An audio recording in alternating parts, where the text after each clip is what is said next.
So it's a three-dimensional piece, which is something I don't do a whole lot of, but I also try not to limit myself to, oh, I'm a art quilter, so it's got to be quilt format.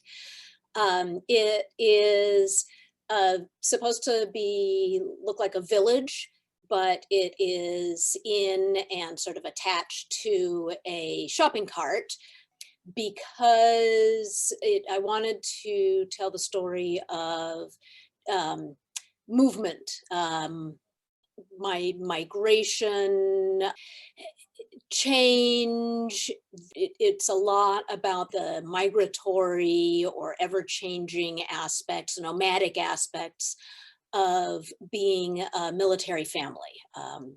My husband was in the Army for 20 years, and so I went where he went. And the wonderful thing about that is that you get to go to all these fantastic places, or at least we did. He was really good about requesting going to really cool places. We spent a lot of time in Europe. um, so it's great. You get to go to all these places and meet new people and eat new foods and learn new cultures.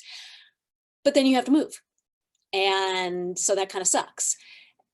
So what I wanted to convey was the desire to bring my favorite parts with me. You know, it would be like the house in Up, where, you know, let me just take my house that I love and put balloons on it and go to the next place and bring everything that I like about that place with me. But also to convey a little bit of the uprootedness of that kind of a lifestyle. And so there's dangling roots that kind of drag along behind, underneath the basket. And I hope that the piece is kind of universal enough that people could see maybe my story in it, but also their own experiences.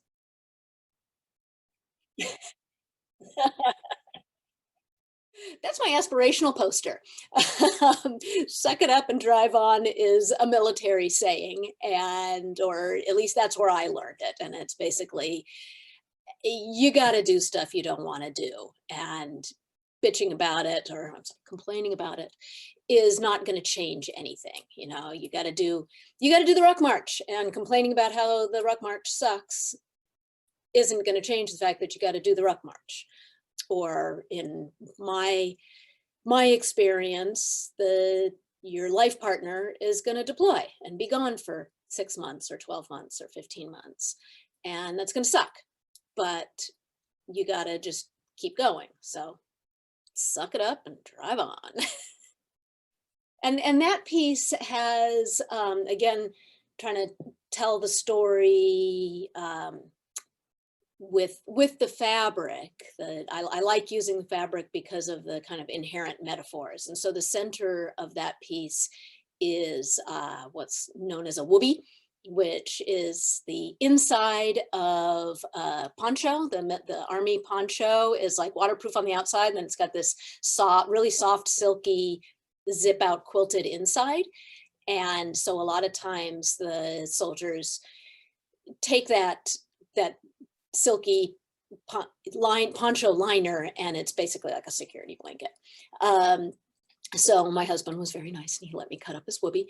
And so I used that as the center of the piece, and then appliqued the words on top of that.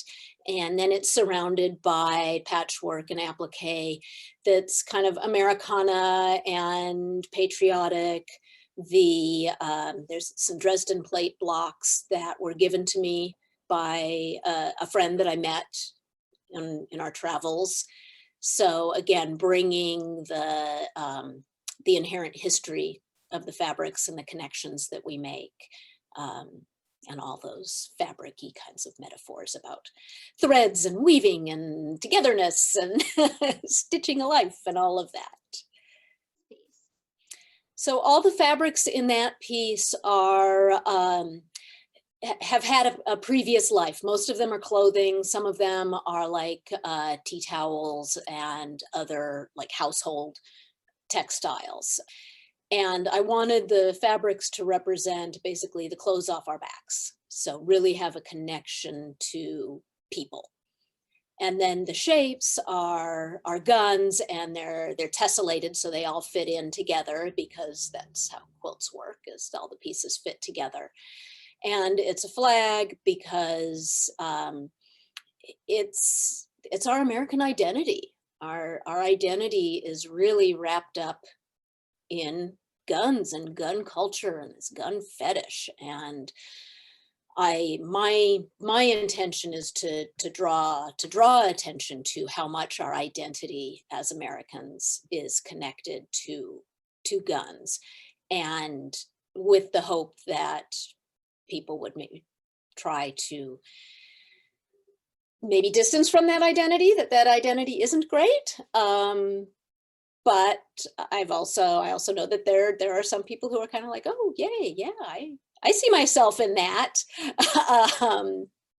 But yeah, my intention is, hey, let's take a close look at ourselves and our identity and how we feel about guns. And do we want that to be how we're known? And do we want that to be how we are defined? And maybe if we don't, we better do something about it. Define patriotic. And just because a certain group has decided that patriotic means rah, rah, guns, religion, my way or the highway, love it or leave it, and all of that stuff, doesn't mean that that's how everybody sees America. There's others who see America as a work in progress, or, you know, a great experiment that we should try to make more equal, more just, more democratic.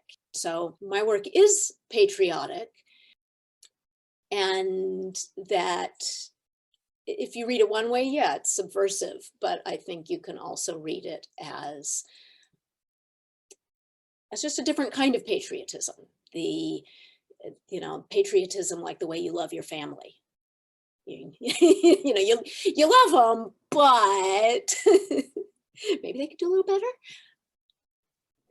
That's my newest one, newest finished piece, called Glass Ceiling. And it's actually, I took it in Salem, Oregon, that's the capital of Oregon, because I live in Oregon right now, and I would have loved to take a picture in front of the Capitol in DC, but it's a little far, especially during a pandemic.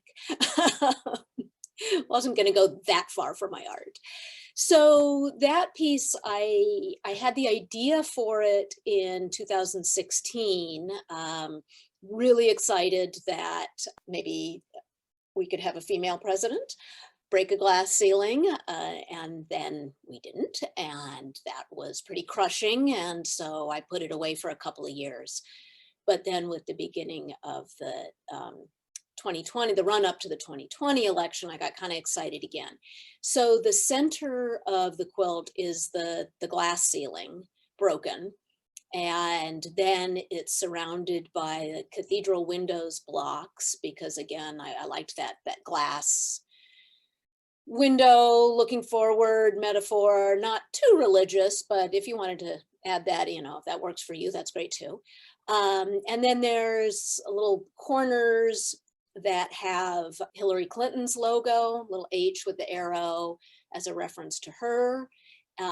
There's sort of a border that looks like either ladders or chains, which I took from a photo of Shirley Chisholm and outfit that she was wearing that had that pattern on it. Nevertheless, she persisted is obviously a referral to Elizabeth Warren.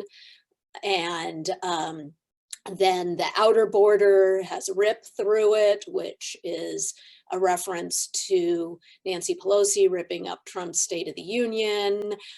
Then the last thing I did, I put lotus flowers in the corners because Kamala means lotus flower. There's a bear in the front or up in the top, which to me, that's my California bear. It's references to all these women that have been pounding at that political glass ceiling for decades. I did a series called The Army Wife, and had a show in Charlottesville, Virginia, about 10 years ago now. And I had a bunch of aprons. Now, I can't remember exactly how many. It was at least 6. because the apron form was, to me, kind of a metaphor for the stereotypical army wife. You know, she's can wear white gloves and have coffee for the general's wife and do all the right things, supporting her husband. And it was kind of kitschy. And then on those apron shapes, I added some more realistic or modern or contemporary issues. And so there was one called Home Fires that was about all the hats that a military spouse wears. You know, she's the gardener, she's the nurse, she's doing the bills and cooking the food and taking care of everything.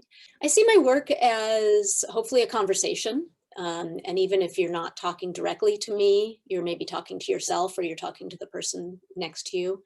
I want people to see some conversation starter in my work, whether it's, would you like to see more gun control or not? Or how do you define yourself as an American? Or have you ever moved, or do you see yourself in this piece of always moving, and some empathy for, yeah, this is really hard, or, oh, I wish I could take stuff with me?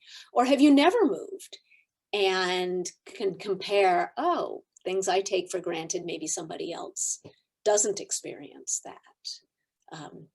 So yeah, I hope that it leaves some bit of a conversation.